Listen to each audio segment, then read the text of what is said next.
Mına urmаттуу Папан айыл өкмөтүнүн тургундары мына Камырс көпүрөсүнүн авариялык абалы начар болгондуктан, авариялык абалда болгондуктан мына жерге арка курулду.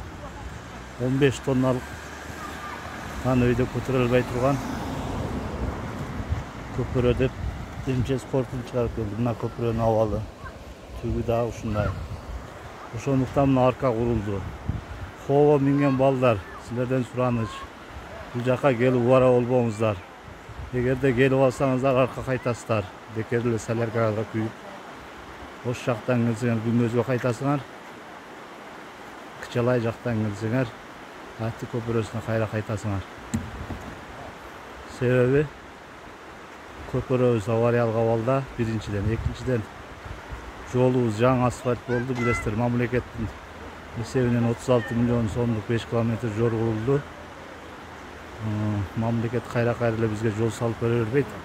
Ошондуктан Хоо автомашиналары өздөрүңүздөрдүн АБС жолуңуздарга салууңарды суранабыз. Бул жака салбаңыздар.